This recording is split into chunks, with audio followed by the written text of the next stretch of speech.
Hello, everybody.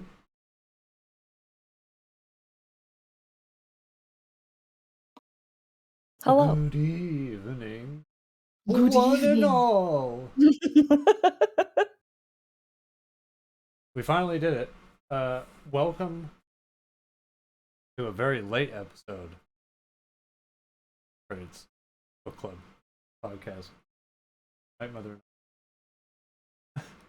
A lot of credits in on our Audible accounts. Use them to read books that we want to read, don't want to read. This time, however, a book that we really didn't want, and we finished it. By God. Yeah. I would say this one falls under the category of regrets entirely. Yes. Sorry I ever heard of this book. All fun and games until we actually had to read it. Boy, oh boy. But we read chapters 37 7? to 48. Yeah, we finished it. We got the incredible climax. Boy. If you can call it that. I don't think we can call it much of anything. No. This was the most lackluster ending to a book since Twilight New Moon. I'll have to take your word on that.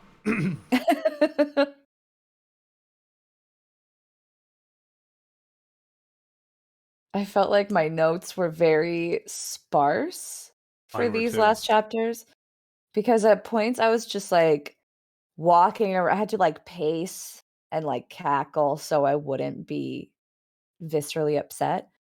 But I do think that my anger left me after the last discussion we had Yes. because like both of us were really heated after those Yeah. I was chapters. very angry last time. And this time, I. It was just a sort of like, I can't believe this is still going on. And I could laugh about it, but it's not a good laugh. No. It's a like you've reached the limits of your sanity and patience. Right.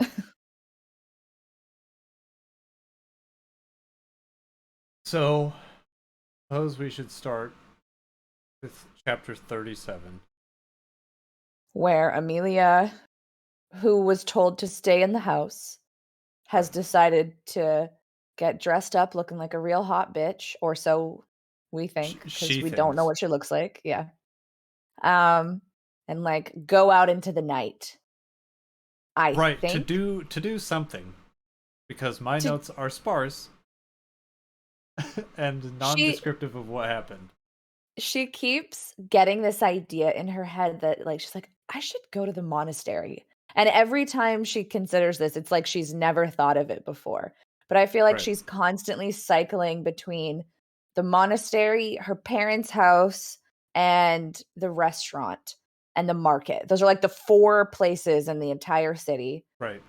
And every time she's like, I should check the marketplace, as if she Right. hasn't done that 1,000 times. And it's always every time she decides to go to the market to see if she can like find someone who knows anything, the first person she talks to knows everything she needs to know. Without fail. But my note for, and I think it's because on her walk, she talks about how everybody's trying to kill her or get her or something. Mhm. And my note was that Amelia is still thinking that she's got this cadre of enemies when she doesn't. Yeah, I wrote, like, the quote where it's like, "I couldn't hide from my many enemies forever," and then after in all capitals, I was just like, "Bitch, who? Yeah, Like, what who are these fucking enemies?" enemies, dude? Like, no one. Like, she has such an inflated sense of self-importance. She's just walking around thinking that she's, like, the one chosen witch to do everything, and everyone's after her, and, like, none of them even know who she is, and Yeah, just keeps barging into people's houses and, like, places of business, being like, "Where's my sister?" it, yeah. It's very strange that a book can manage to go 48 entire chapters without ever actually doing any work. There's no story, there's no character development, not much of anything.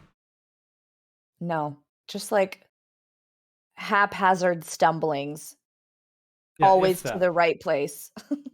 I also made note, I forget what this is for, but I thought it was pretty funny at the time, was that Amelia is the living embodiment of the "Who Shot Hannibal" meme. I don't know that one.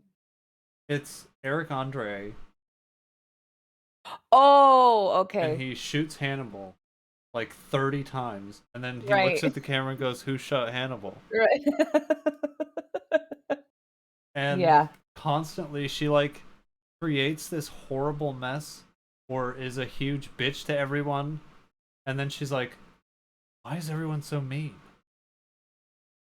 Yeah, she has treated approximately 0 people with any manner of kindness in Yeah, this book. even She's just even her Mima yeah. or Nonna. Her nonna. She's like, "Don't do it, Amelia. Don't Yeah. do it." And she's like, And that's "Eat shit, Grandma." yeah, and that's literally her voice. Like, in my mind, the nonna is, that, like, Romanian woman from Dracula Dead and Loving It, who's like, "Take the cross," and, like, going through and, like, her voice is wavering, and she, like, shuts the garden door, and she like, you just hear her, like, warbling in the background. Yeah, that's the whole like nobody except for Nonna says anything in the family. Like their daughter died, and their parents are just like, "Golly gee, you hate to see it." Anyway, dinner service is coming up. Better get to work. Yeah, the only time we've ever seen the dad in this book was when Nonna's throat got slashed, and he's like, "I'll get the towels," and that's literally his only Right. presence in the whole book. And Italians are known for their very cool, level-headed demeanor, especially in crisis. Yeah, But Amelia, her wanderings take her to the monastery for the fourth yeah, time, maybe potentially more. something like that. Who knows? But she sees her friend Claudia. Claudia losing her fucking mind. Yeah, she's, like, in a fugue state of insanity, and Right. it seems like it's because of an unfortunate scrying incident where she used Right. human bones, Yes. which is always And because we don't know the rules of magic because they're never told to us, we just have to take her at her word yeah, that apparently using human bones in a scrying ritual makes you go completely cattywampus. yeah, somehow opens, like, the tear in reality where she can just hear the voices of the dead screaming Right. constantly. Like the laziest kind of how do I describe madness? Yeah. It's not like she witnessed untold horrors that have broken her mind and now she like her eyes are just kind of like spinning in her head like blah, blah, blah, blah, blah, blah. It's not like that. She just No. has is completely lost it in a very sensible way because dead people are screaming at her. Question mark? Yeah. Yeah, like we think, and it seems to be very overwhelming because it's too many people yelling at one time. Well, long story short, it's two whole chapters of Claudia saying insane shit. Yeah, she literally like, I don't even know what's happening. No, And, like, and Amelia, by the way, is watching her friend, a witch, who has had a work-related accident, start just going, raving mad in front of the place where, like, the people who are the number 1 condemners of magic could come out at any time, and she's literally like, The way she describes Claudia is that she's, like, screaming at the top of her lungs and not stopping. And Amelia doesn't think to be like, "I should probably get her out of here. Like, maybe I should take her, like, to my house or something." Amelia, She's just think, come on. watching her. Yeah, well, yeah, we know Amelia is, like, the worst person to ever have in a crisis because 'cause she'll just stand there.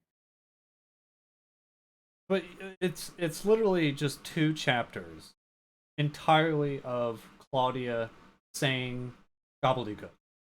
Yeah, she's raving about like soul stealing, It doesn't even matter. bodies and hearts and chalices and cups and all the monks come out because of course they do. And Yeah. Amelia's like, I guess she's drunk.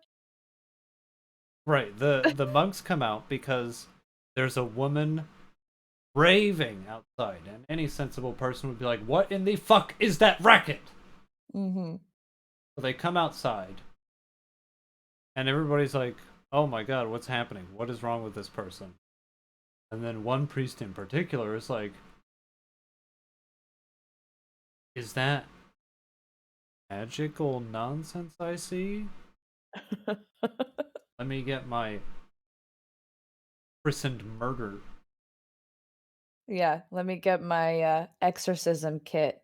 Of course, that could have been done subtly with having the priest be like, I don't like what's happening out here. But Amelia said, he looked at her like he wanted to kill her. And tear out her heart like he did my sister. And at that point, I was like, oh, Carrie Maniscalco's lost it. She has quit writing this book. Yeah. She stopped writing about, what chapter is this? 38? She had stopped writing about 38 chapters ago. Yeah. Yeah.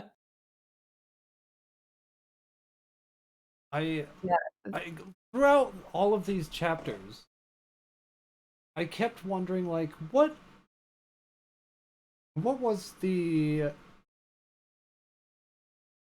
process that Carrie Maniscalco came up with, had to come up with an idea, and then expounded that idea and put it on paper. There never actually seems to be an idea here worthy of a book. Yeah. Yeah. The magical witches in question mark period Italy is flimsy. It's barely there. Hmm. A sister having to solve the murder of her twin, barely there. Hmm. Enemies to lovers, romance with a demon and a witch, that's just non existent. They hate each other. It's just enemies to enemies worse. Yeah, they have no chemistry at any point. So, what's the point, Carrie? Huh? What's the point of this book? Why did you write this? Why did you write a second one? Was your publisher up your ass about it? Did you need to get How another book on the books? Yeah, I just don't understand, like, how it got written. And I think she just wanted to be the type of person who could say, I wrote a book." But she's written other books before, which is, Yeah. like, even more embarrassing I've even because this seen some reads like a people. very bad debut novel, Yeah, and like, I've even seen some people say, like, this is nothing like what she's written before. weird. Like, so wait, are you saying maybe write it? Maybe she had the world's worst ghostwriter do it? But I guess okay, so Claudia, the reason that she decided to scry with human bones, not that this matters because nothing matters in this book, but she finds out that Amelia finds out Claudia's aunt Carolina, the one who has been practicing the dark arts forever, Right. was trying to get her to look into the death of her cousin Valentina. Yeah. And she has, like, got in tune with all of these dead bodies yelling at her, and my favorite bit in this chapter is Antonio comes out, Fratello Antonio, Emilia's first love interest, Yeah. and he's like, "What's going on here?" And Amelia is like, "Oh, like, I think she's just, she's probably had some bad wine, or, like, maybe she ate something that didn't agree with her." Meanwhile, Claudia's, like, screaming in the background and, like, yelling nonsense and clearly having a full psychotic break, and he's like, "Oh, yeah, like, that makes sense, like, I saw her cooking earlier, and she had, like, a bay leaf, and maybe the bay leaf was bad, and it released some, like, mold fumes, and that's why she's now currently Right. screaming about bodies and souls and hearts and chalices." The And classic moldy bay leaf. yeah, and Amelia's like, "Yeah, it was a perfectly," like, the narration in her head is like, "It was a perfectly logical answer, and humans love logic." And I was like, "Are you what about that's logical?" How did she write that and was like, "Yep, perfect." Like, that's the most bizarre workaround I've ever heard in my life. Like, you could just say she's grieving and it's going bad. Like, we didn't have to bring a bay leaf and mold fumes into it at all. And, like, how do you think mold works? You think like, wrong whiff of something is gonna just, like, crack the fabric of your mind's ability to process information? Right.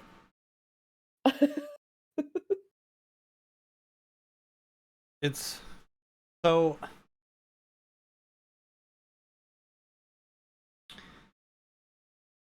Claudia, no, not Claudia.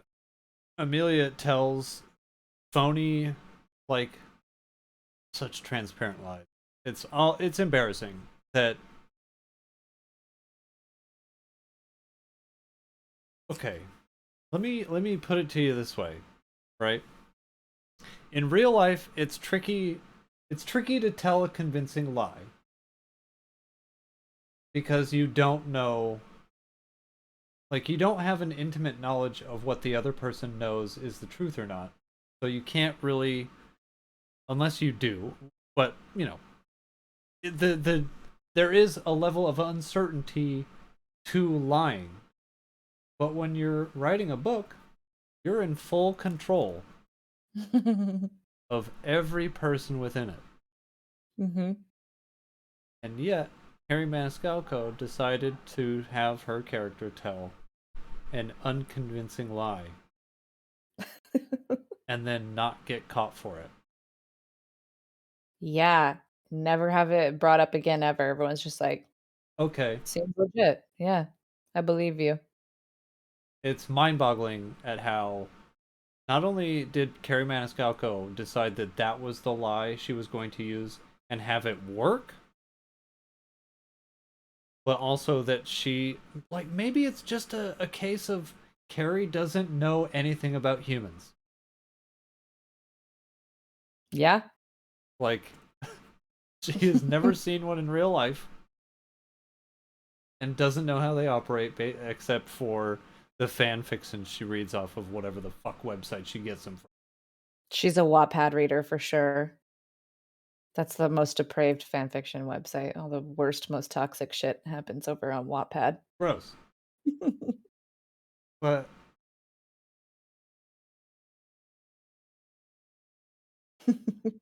it boggles the mind that a person who is a human being who has lived on this earth can write something that is so antithetical to human behavior that isn't a science fiction. Yeah. Yeah, and, like, so Emilia tells Antonio, "Please take this girl to my nonna because Right. she'll know what to do," even though she's still bedridden, can't talk. No, no, Or no. no, I guess she's not in her bed anymore. No, she She recovered she's immediately. been that's right, she's been up and about making, like, candles and shit, and, like, crafting. But then Claudia is like Antonio's like, "Claudia, are you ready to go?" And she's like, "Well, Domenico isn't." And we're like, "Domenico? Who the fuck cares about this guy?" Except he was, like, prime suspect number 1 from day 1, who Amelia just ignored the whole time, who was the random dude her sister was fucking before she died. Right. And he's, like, the son of this other guy who has, one of the stalls in the market because that's where everybody works. Yeah. And I think yeah, Claudia's just like, "You have to get out of here. He's coming for you." And she just tells her to run. And so Amelia doesn't listen, of course, It's and it's goes off also with Antonio. it's also worth noting that us struggling to recount what happened isn't because it's not fresh in our minds. Like we missed 2 days. Like we're Yeah, 2 days behind. and I It's left reading still these to the it's last still one. yeah, I finished it on Wednesday. Yeah, me too, at, like, 5:30. Our inability to recollect what happens is by design. Like this book doesn't like these last first there was some semblance of things making sense within the very thinnest of margins of reason. Mhm. Like at least we know the series of events that were transpiring. But in these last 12 chapters, nothing makes sense. No, and we get introduced to so many supernatural characters who don't matter, like the one that we meet right now when, Amelia decides that she's gonna go pay Aunt Carolina a visit and be like, "What the fuck did you do to my best friend Claudia?" And then she, like, feels herself being watched and followed, just like, "Just come out here already." And then Right. this Russian vampire shows up, Oh, like, yeah. he I comes totally out of forgot the about him. darkness. Alexei, who, like, has blonde hair. He literally just sounds like, a blonde version of Reese from, A Court of Thorns and Roses, the way she's describing him as being, like, cloaked in night, dripping in darkness. His eyes were glittering stars of blackness. 'Cause he's a vampire, you know? He Like, was can only go out at night. also very hot. Yeah, but that's, like, all we get. We just, like, are told that very hot, jewel-like eyes. Yeah. And their exchange is it's so cringe. Like Carrie can't help but anytime it's like if I didn't know any better and the main character was a man and all of the characters that this man interacted with were female, this would be the like the classic everybody wants to fuck this dude trope Mhm. where every every creature, I have a note here, every supernatural creature or supernatural creature that they come across, whether it's demon, vampire, uh giant snake, stomping monster that ran through the market and nobody noticed, okay, Yeah. whatever. Pigs from Princess Mononoke. Right. Everything that we've come across in this book that is not of Earth has either wanted to eat, kill, fuck, or control Amelia, Mhm. with an emphasis on fuck. Everybody Yeah, wants to fuck her for no reason. It's yeah. so self-inserting. Like Carrie really wants that vampire to fuck her, not Amelia. No, Amelia is just a conduit. Like it's very telling. Mhm. Suki scenario. Exactly. It's Everybody 100%. wants Suki Stackhouse. Yeah. Suki! She's so plucky, you know? And everybody does eventually fuck Suki Stackhouse. Yeah. She's the village bicycle. Mhm. Um, all during their conversation, which doesn't matter, and I don't remember it, so that works out great. Um, it's a vampire, and the vampire states early on. I remember this because I was like, "That's a weird thing to say." Is that he can't lie, Yeah, what's with all that? Why? Why not? and then Emilia immediately accuses him of lying Yeah. As she does with everybody Yeah. that she knows for a fact can't lie. And I said I should have made a counter every time Amelia thinks someone that can't lie is lying. I guess, like, he was sent by Envy. Right. Um, and Who the Amelia through a weird, it's almost like Amelia bent the law, like bent reality herself to fit the narrative that Envy is the main villain. Because all roads led to Envy not being the main villain until just now when he is. Now he's the Yeah. main villain. Yeah, she thinks it's, like, this great twist, but we're like, "Where what? What's the motivation?" Like, we've had every character be like, "No, he It doesn't can't have be. motive." Yeah. He's pretty he would never, like, go against me, Wrath. It's But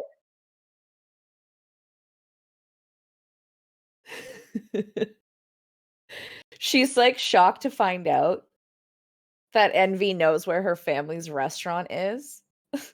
As if, like, they don't know everything about where she lives, who her family is. not like Like, it's a she's secret. constantly yeah, she is underestimating the demon princes at every turn. She's like, "What do you mean? You know where Sea and Vine is?" And he's like, "Yeah, you gotta come with me to the restaurant. Envy wants to talk to you." Looked her up in the phone register. Yeah. And he's like Envy is there at the classic, like, villain at a dinner table with a glass of wine that he's, just chugging because she mentions it so many times that he takes another sip of his wine. Right. It's a wonder he can get words out because it's just constantly tipping back Yeah, with how many after sips he every takes. sentence. Which is another indication that tells me this woman RPs too much. Because that's a Mhm. cardinal sin, is having your character constantly sipping in between, like when you don't have something to say, just have your character take a drink. Character's dead from alcohol poisoning. Because he a trash.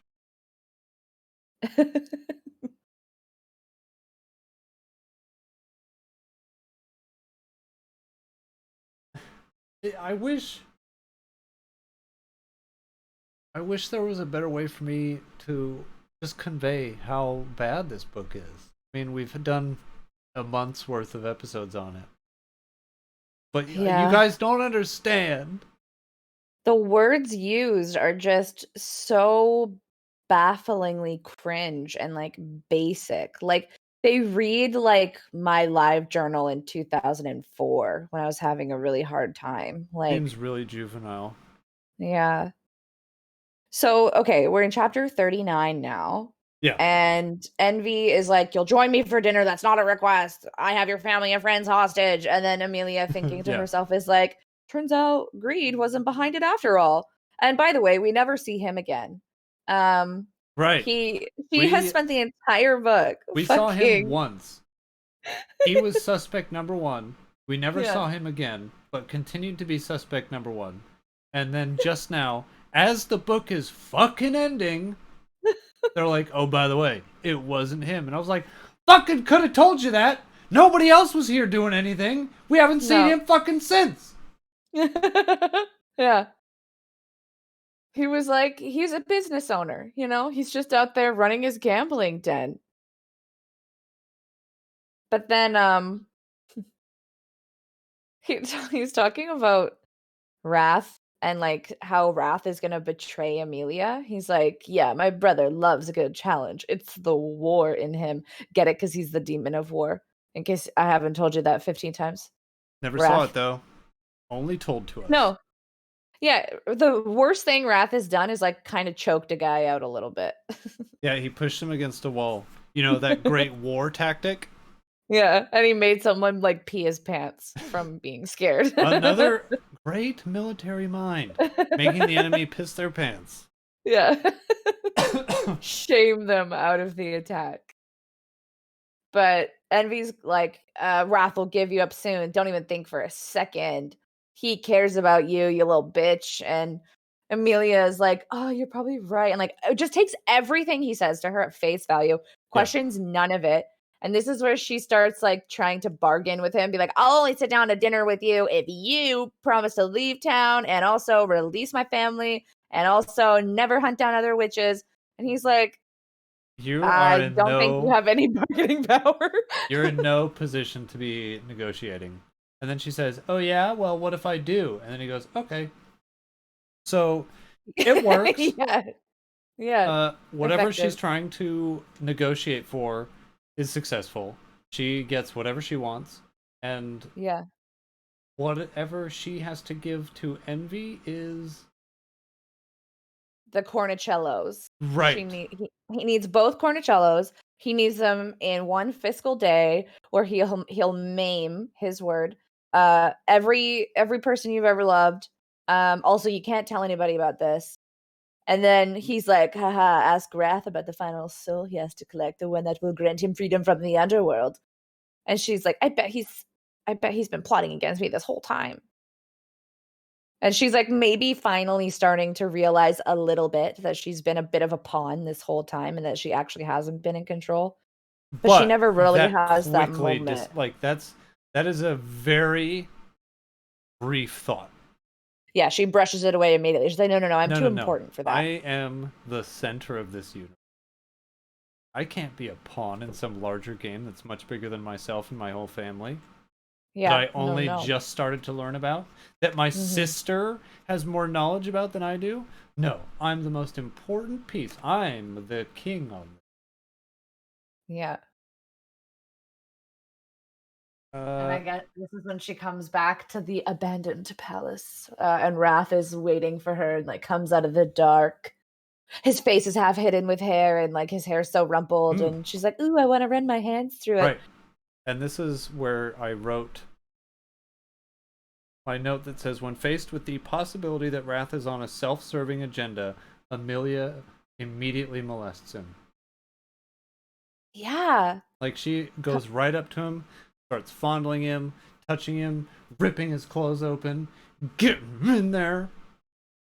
And he's like, please stop. Take Yeah. thine hands off me, wench. And, like, we don't really get this moment of her deciding that, like, she likes him. Like, she just comes home and she's just immediately super horny for him. And Right. then they're like, the words she uses to describe this, like, kiss that they have, which is, like, the bulk of, I guess, what she self-described as an intoxicating romance, where they're basically just, like, making out against a wall for a little bit, but some The of the briefest of fucking moments. descriptors in this scene had me howling. There's, like, naturally, she had to say the damnation and salvation wrapped into one. She also had to refer to it as a moment of pure oblivion. Oh, And, God. she like, I have 3 separate bullet points for powerful, savage, sweet. And then she's like, "Every time his tongue touched mine, it felt like the ground beneath me was quaking." She like a cataclysmic event that should never be. Now, based on the descriptions being given, and also the way that Amelia is completely wrapped up in her horniness, like, she is, like, eyes glazed over, can't think straight, like, air has a new quality for her. She's so fucking stiffed up. And then all of a sudden she goes, by the way, are you betraying me? And he's like, cool, way to ruin the moment. Yeah, yeah, so I just heard some things. Care to refute? And he doesn't. He's like, yeah, everything you've heard is true.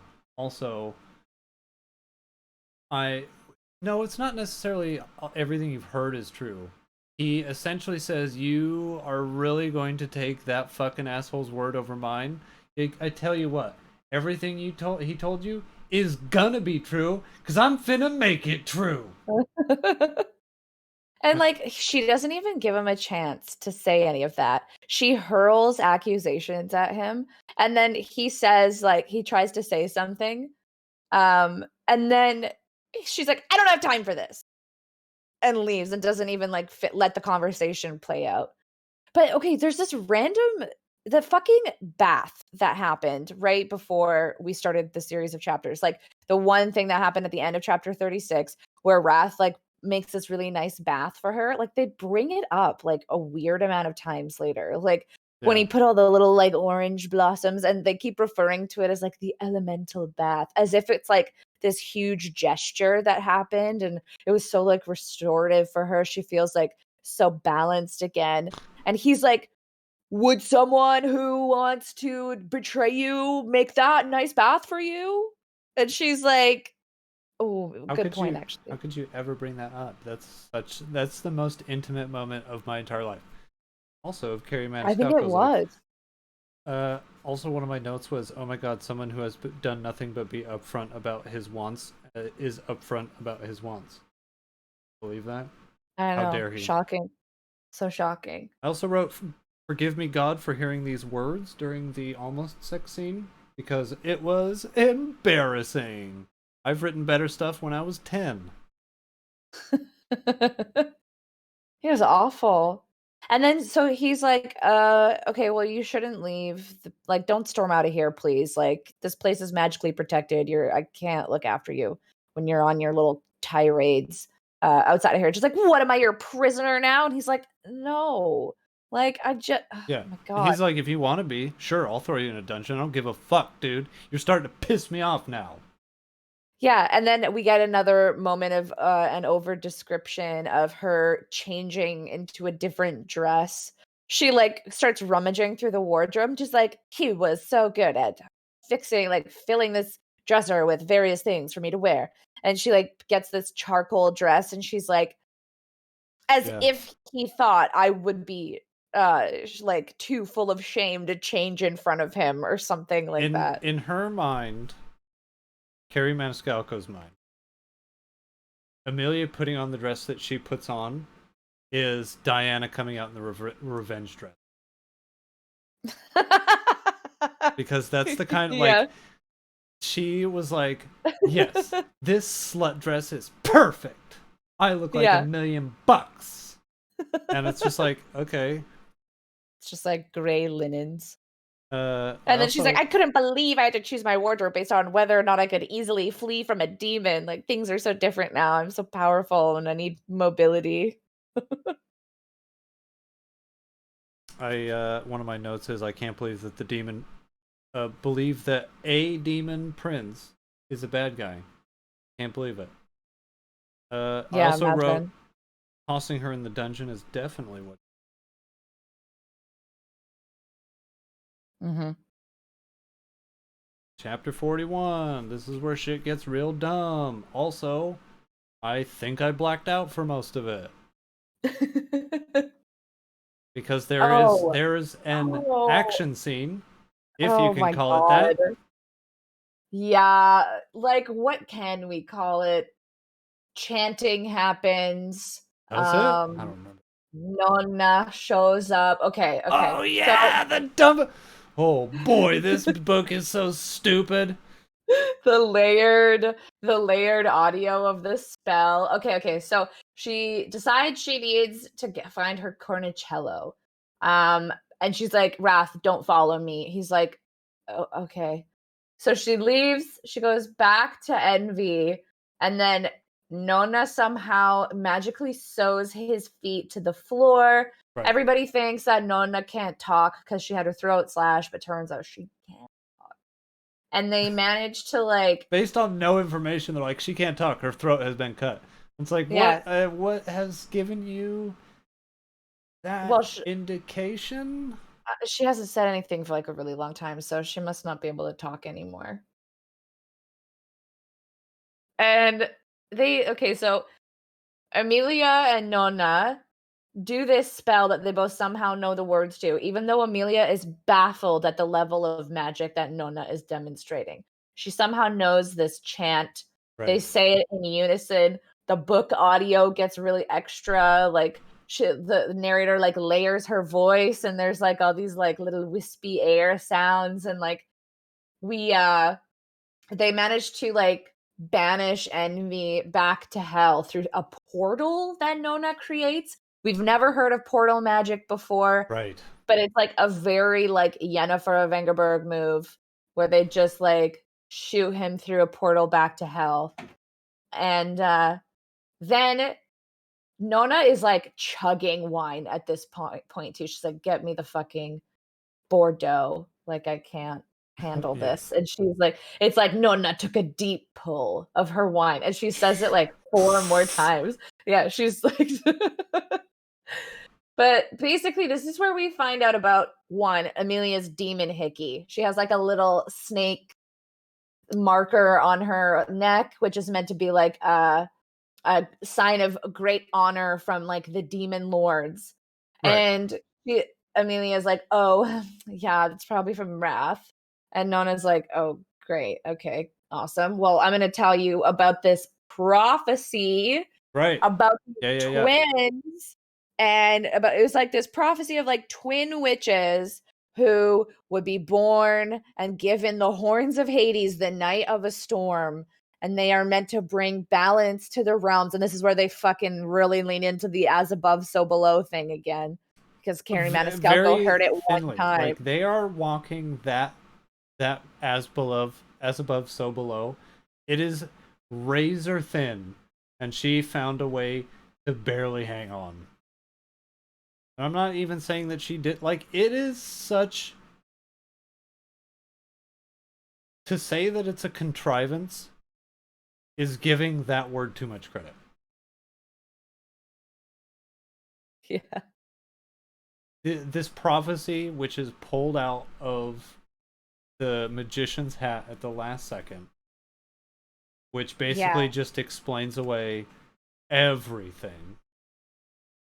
Because Yeah. it's like Carrie realized at this point in the book that everyone who is constantly nipping at Amelia's heels didn't really have a reason to do so. So she's like, fuck, I'll write a prophecy. That'll fix everything. Obviously, they have to know about it because everybody knows about prophecies except for the main character.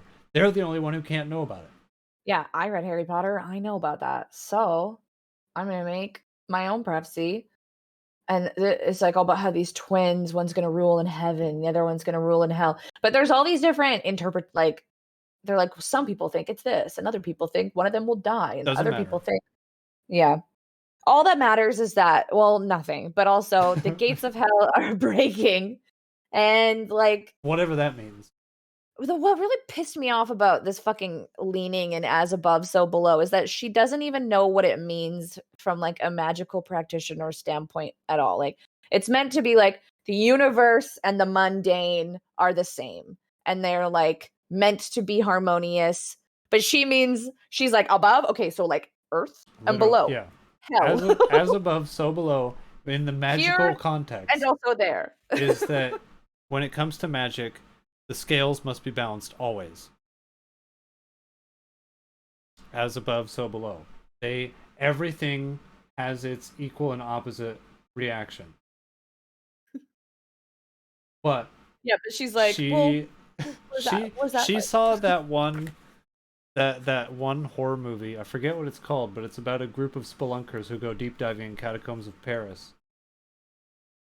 And that tagline for that movie was "As above, so below."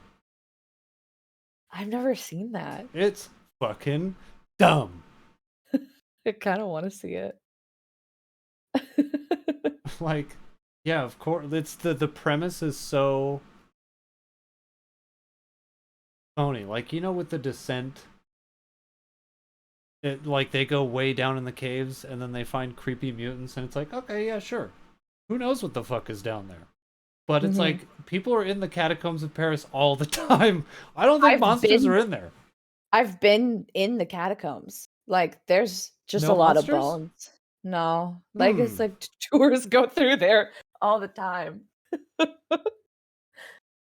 But okay, then we get our little interstellar moment where Nona is like, "Remember, Amelia, love is the most powerful magic in the universe. Your Ah! heart will show you the way." No! No! No! Please! And that's the end of the chapter. Please! Anyway, One of my favorite lines of the book is in the very next chapter when Amelia is coming to terms with everything that was just dumped on the reader, Mhm. as well as herself. She says, I could barely process it all. And I wrote, you haven't processed anything so far. Why start now? Mhm. Just keep going down the path you're already on. And then a lot of self-aggrandizing starts happening. Yeah, where she's, like, reimagining the whole book and, like, giving herself way too much credit for everything. She's like, "I've outsmarted a prince of hell. I Yeah, didn't know I was a fighter before this." And there's a she's like, big revisionist history happening with the book that we've just read. Like, it's written down, you idiot. I can just go back and look at that. What you're saying is not true. yeah. She's just been playing into the hands of everybody exactly as they want her to the entire time. Yeah. Also, we're introduced to a secret society of shapeshifters with 6 chapters to go, Yeah, all of them less than 10 minutes long. yeah. So, why? And will they become important? No. No, No, no, they no, will no, not. no, no, no, no, no. But she really loved tying the connection of the lentil, fen, Fennel. fennel. Yeah. Yeah, with, like, these little, like, fennel insignias that she saw all over town. Yeah. And She's then like, "I she's was like, so oh good my at planting god, those it's like a clues." secret society of shapeshifters. I've heard about them. Yeah, so she knew about this the whole time as well, which is interesting. And, she, like, goes back to the fishing warehouse where she saw the fennel sign first. She tries to start doing her aura seeing magic with her sister's Yeah, doing cornicello. truly unsavory things with it.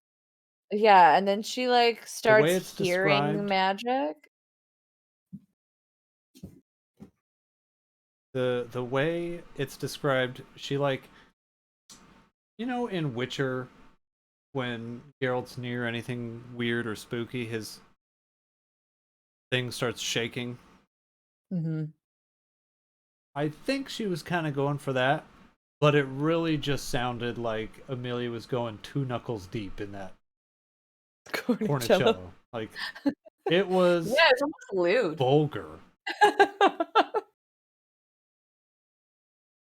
Like, the projecting is getting out of hand. Yeah, and I started getting really confused around this part. So she, like, ends up in a sea cave because she can, like, hear the magic, and she's thinking about Vittoria and how Vittoria heard the whispering of something like it was Harry Potter, and she was hearing a Horcrux, like, she literally just took that straight from Harry Potter. Right. And, I'm like, "Okay, well, this is obviously we're talking about La Prima's spell book, right?" Like, Amelia Oh, yeah. cannot, for the life of her, connect, like, the it that Vittoria found. And I'm like, "What's literally the only other object of power we've been introduced to this whole time? It's this fucking spell book." Right. I made a note later on, and I said, was La Prima's grimoire ever a thing that was part of the equation, or question mark? Amelia just knew that there was a spell in there to banish the devil. So, she's been looking for it, I think. It's very flimsy, it's only been mentioned twice Yeah. offhandedly, and everyone's like, "Well, nobody knows where the spell book is." But she's down in the sea cave, and she's, like, creating a little lavender light spell with her sister's cornicello, and then she's going deeper and deeper into this sea cave, and she finds her own cornicello buried in the ground in a cave, which also happens to be under a church, which is kind of fun. I don't remember any of this. Yeah, and then okay. Wrath shows up. She finds her cornicello, she puts it on, and she's like, Oh, "I feel like wait. a new woman." Is this when Wrath shows up and starts fighting invisible monsters? Yeah, Right. I think Okay. so. Yeah, yeah. Like, yeah, exactly. Like, the hero of the day, Wrath, turns up and starts like just swinging at the air, and she's like, "Oh my god, what's happening?"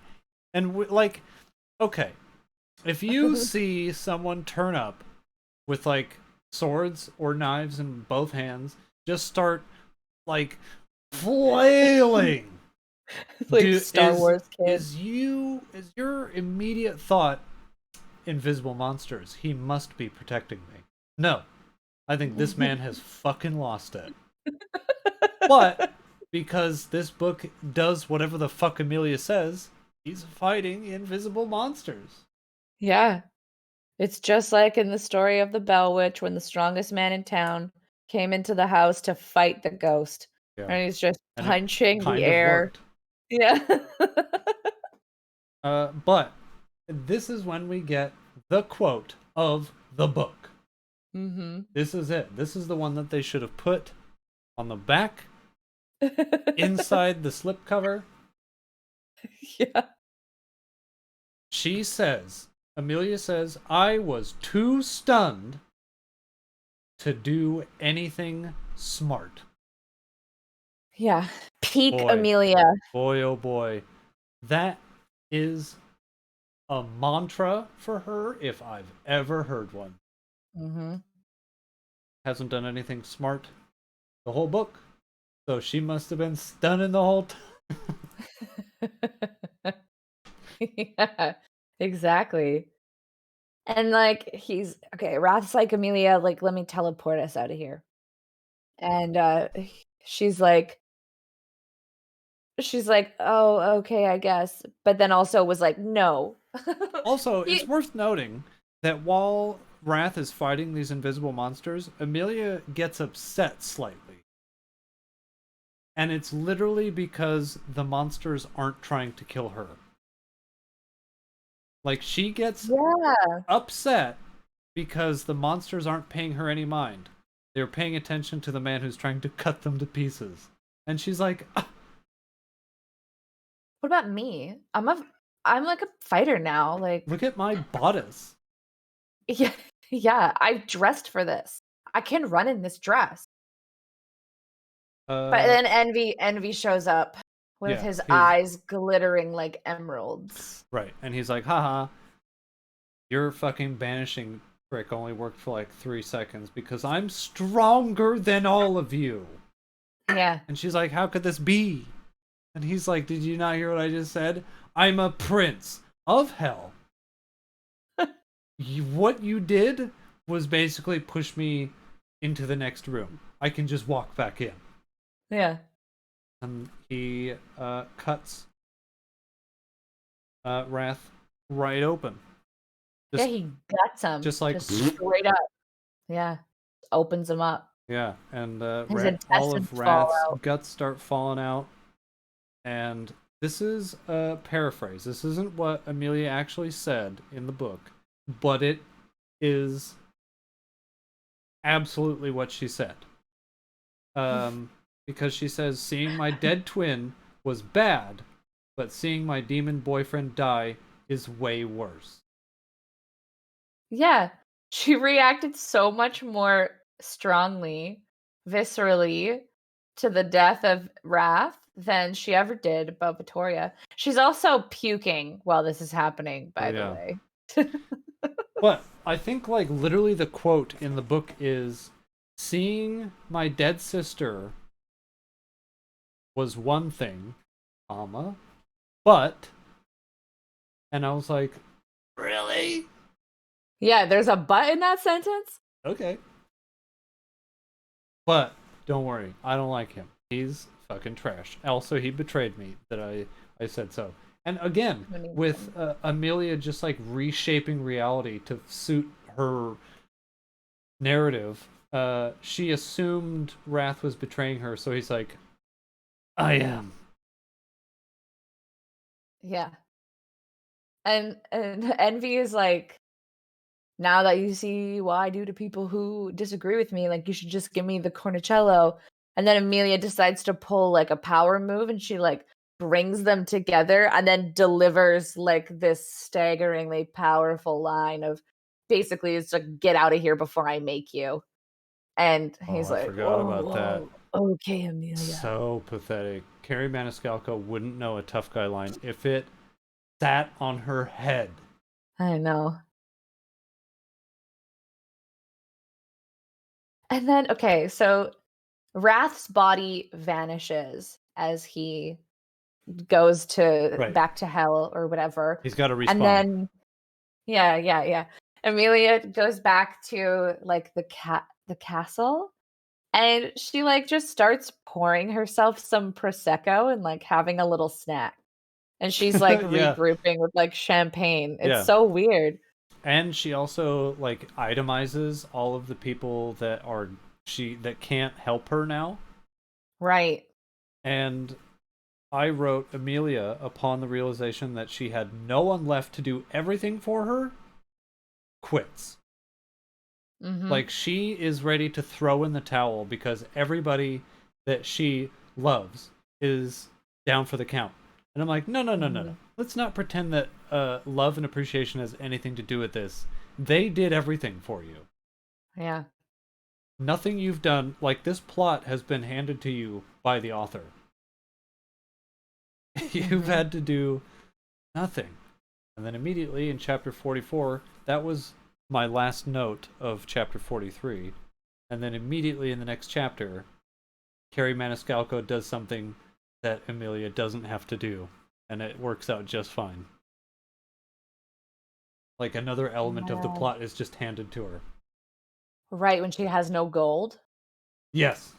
Like, so Yeah. she wants to summon Wrath again. Um, and she realizes she can because he gave her the little like tattoo. Also, like their arm tattoos never mentioned again, by the way, even though she brought them up every chance she got. Yeah. Um, I think it and disappeared. when she broke their bond. Yes. Oh, okay. Makes sense. But Um, um, a good paragraph and a half, maybe more, because this woman can fucking talk,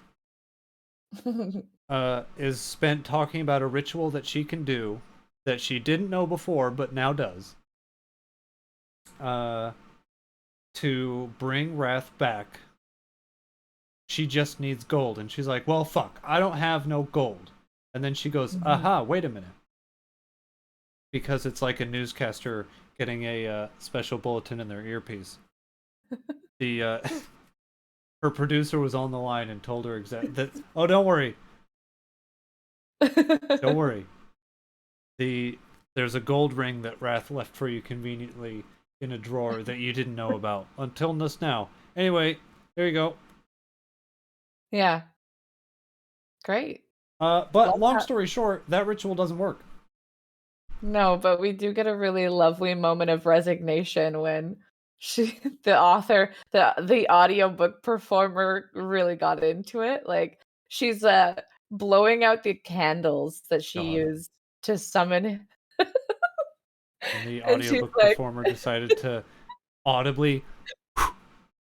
yeah, yeah, she's I was like, cut at, that out.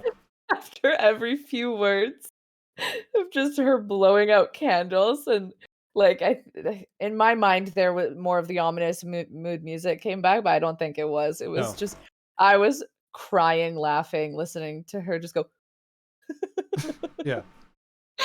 Also, I made a note here. There's 4 chapters left in this book, and we still don't know who killed her sister. no. Just giving everybody a heads up that we don't learn until the very last chapter. And you won't believe who did it. Yeah, Because it's so stupid. it's so So stupid. fucking stupid that it could have been anybody else, and I would have been like, makes sense. Yeah. Anyway, chapter We 45. Carrie Maniscalco is the lord of making sure we are intimately aware of details that don't matter. yeah, like the stitching on the dress she's wearing to go to the market. Yep. And also, world building that's too little too late. Cut it out. That ship Yeah. has sailed, baby. Yeah.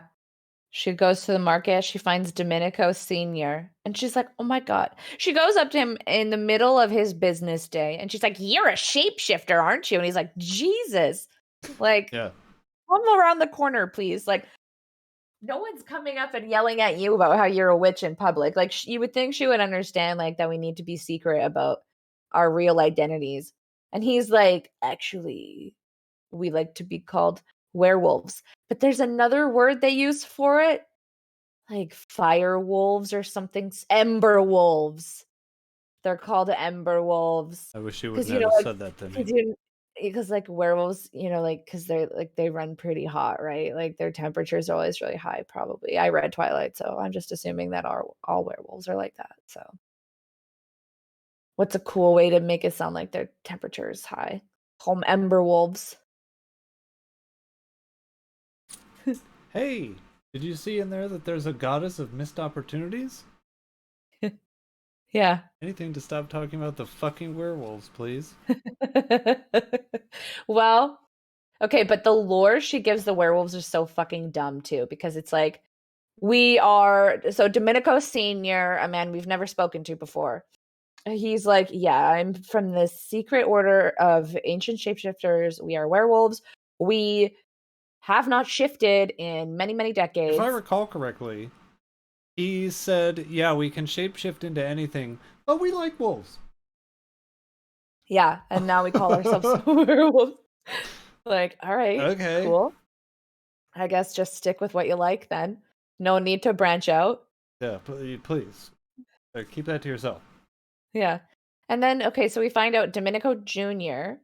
shifted into a werewolf for the very first time on his 20th birthday, but he was never told of his family's werewolf lineage. Yeah. So he freaked the fuck out. He Yeah. finds out that Domenico, oh, we met him once before actually. He was totally blacked out at Greed's gambling den.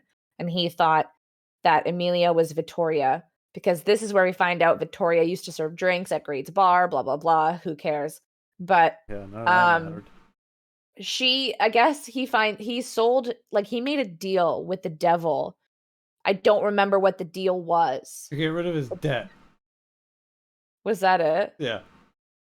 It was to That's so clear his menial baby debt.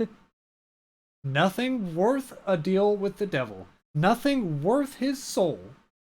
He's just like, man, these bills are stacking up. Take care of them, please, and I'll do whatever you want. So I don't know what they agree to do though. They just like carry out his bidding and it's just like other duties as No, assigned. it was I will clear your debt if when the time comes, shit gets wild, you come to work for me. And he was like, Right. yeah, okay, Okay. whatever. Yeah. And Amelia goes, another piece to the puzzle. And I'm like, no, this has nothing to do with anything. No. But Domenico's been spending a lot of time at the monastery as a result because he knows about the deal and he's like, I should go pray for my father's soul.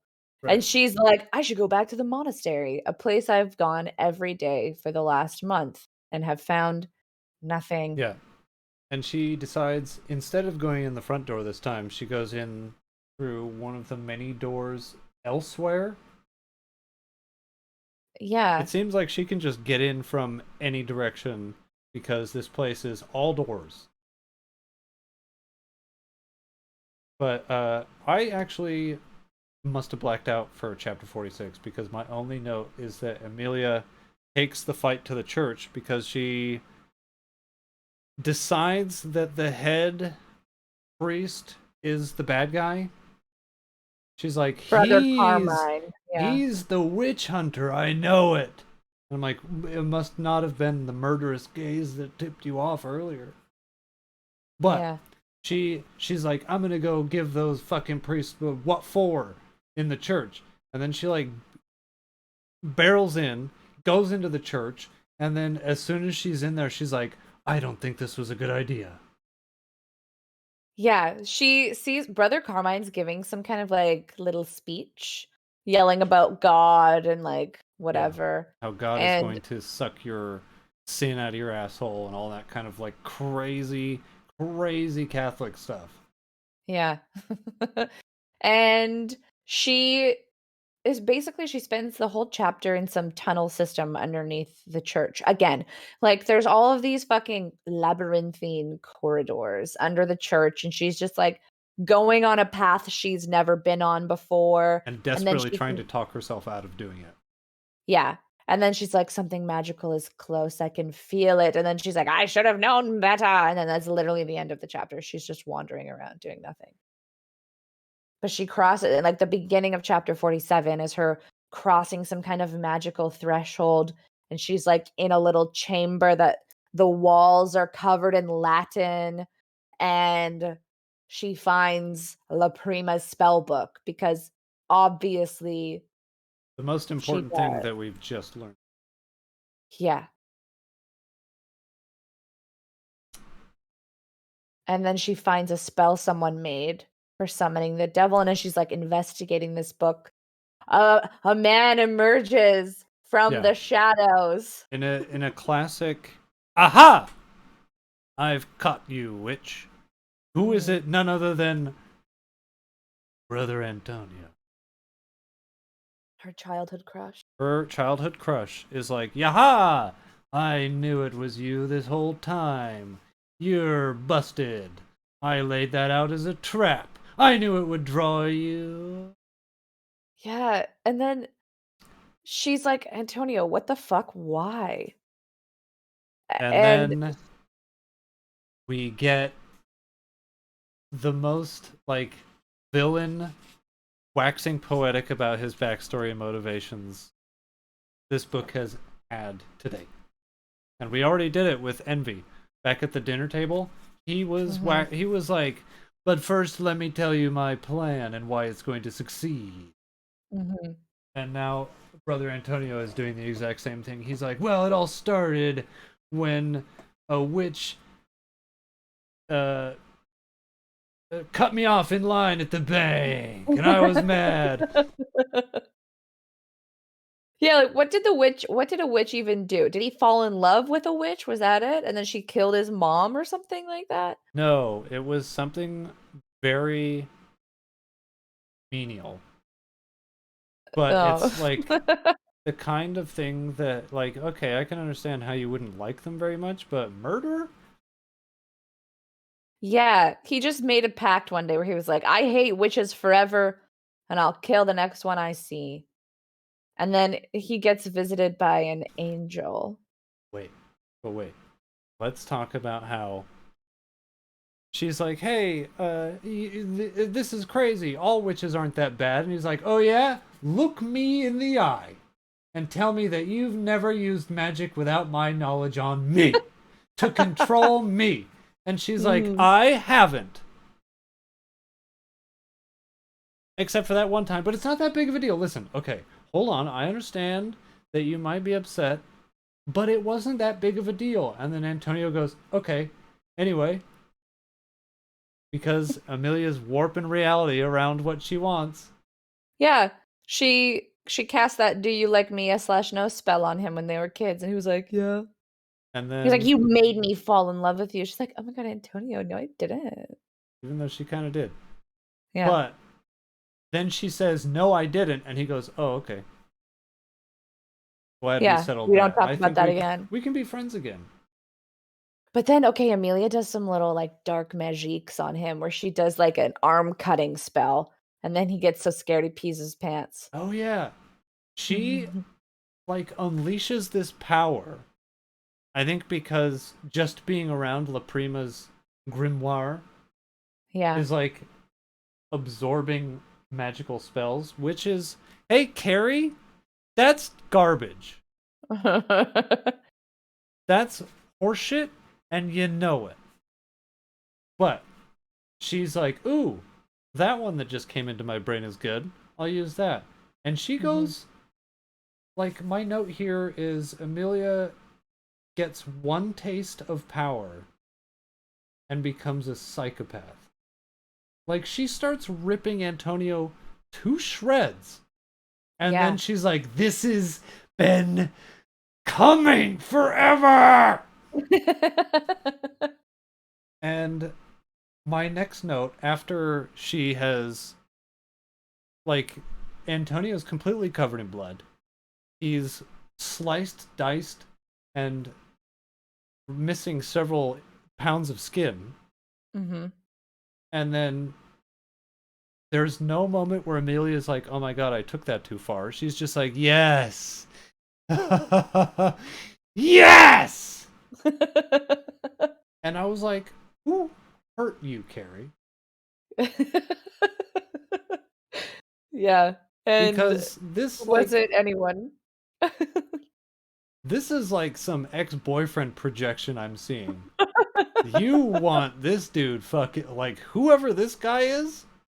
Yeah. I'm sorry what he done or what you Mhm. think he done because they based on this, I'd say he killed your whole family, but I don't think that's the case. What did he do? Maybe he, like, burned down Did he text her your best family's friend? Sicilian restaurant. But then Yeah, maybe he liked her Instagram picture. Antonio starts talking about how shitty witches are, essentially, Yeah. and how he's like, no, no, listen, I want you to summon the devil. Like, that doesn't scare me. I want you to do it so I can kill him! And I'm like, Yeah, what that's is with based off everyone? of Everybody's losing their fucking mind. You think you can just kill the devil? Yeah. He's like, "Well, an angel told me I could," who was definitely envy, and, like so she does it, she summons the devil. Yeah, Antonio thinks oh, by the way, so, like, Antonio is maybe the one who killed Vittoria, but also he never ripped anyone's he doesn't know about the heart ripping out part, right. so He maybe definitely it killed wasn't her, him. Yeah, but but he didn't also take maybe her it heart. wasn't. Yeah, he definitely did, but also maybe he didn't. Like, he definitely did? But Amelia summons the devil. He turns up and he's like, "What up, your boy Lucy in the house?" Yeah. And he takes possession of Antonio's body, which is pretty rich considering he was like lying in wait. Like, I'm waiting for him. Once he shows his stupid fucking horns, I'm gonna stab him. Yeah. And Devil's like, "Psych, I'll take your body." And I Yeah. wrote, it would have been dope if Antonio was the devil the whole time. That would have been really good. That would have been an actual twist and reveal. Mhm. Mhm.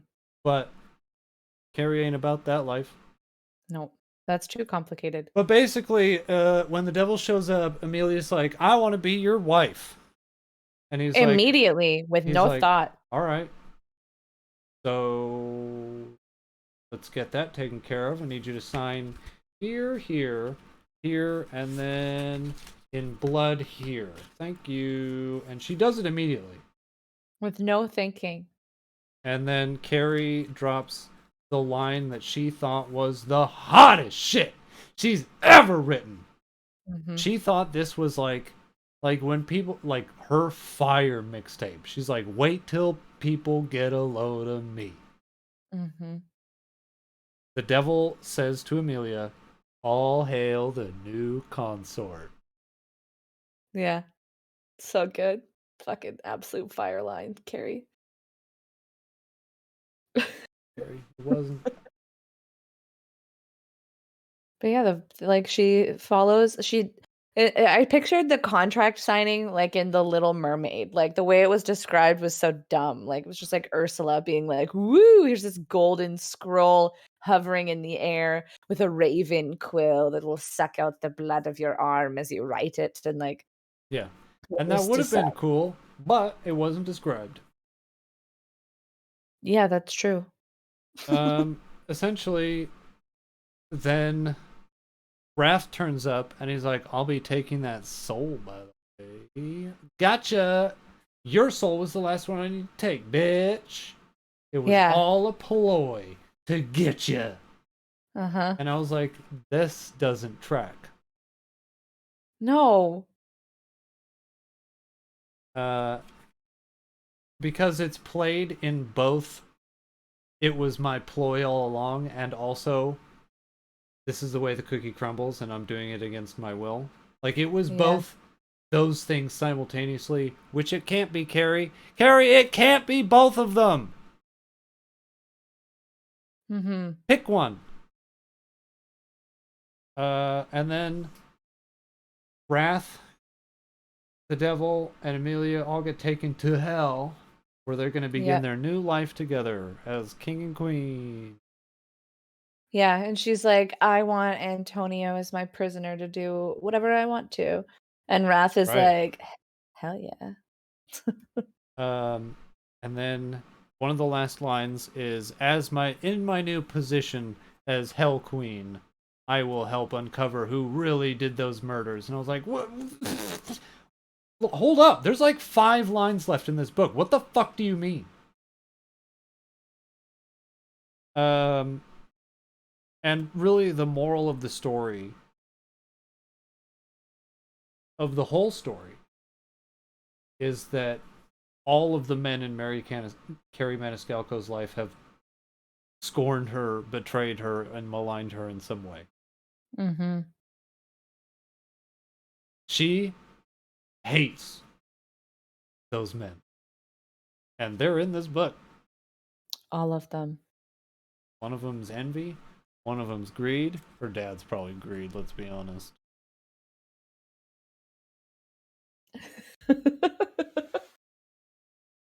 Yeah. But that's There's the a end, you lot we could guys. That's unpack the end of there. the book. Yeah. It ends like that. That's how the book ends. It ends. Mm-hmm. It just goes and cut. We've learned nothing. The end of The We've done Sopranos nothing. was less jarring.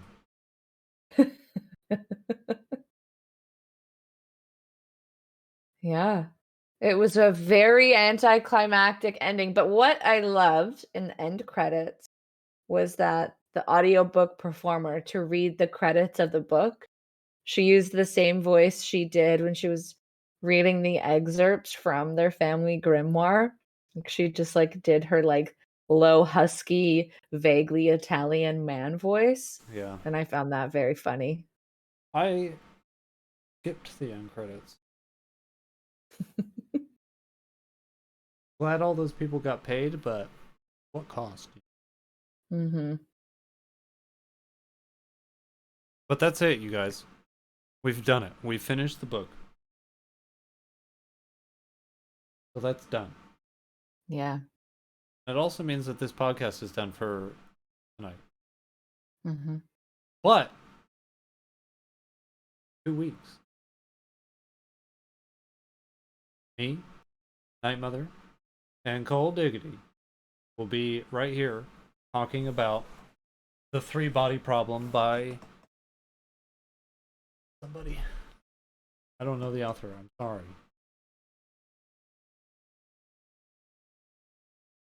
Let's see if I can find it with expedience. Ooh, I don't know how to pronounce this name, and I am not gonna try. Okay? By somebody. I'll put it in chat. Last name, Liu. First Ooh. name, If it's Chinese, it could be Sishin. I don't know. I'm not gonna disrespect it by trying because I know I'll butcher it.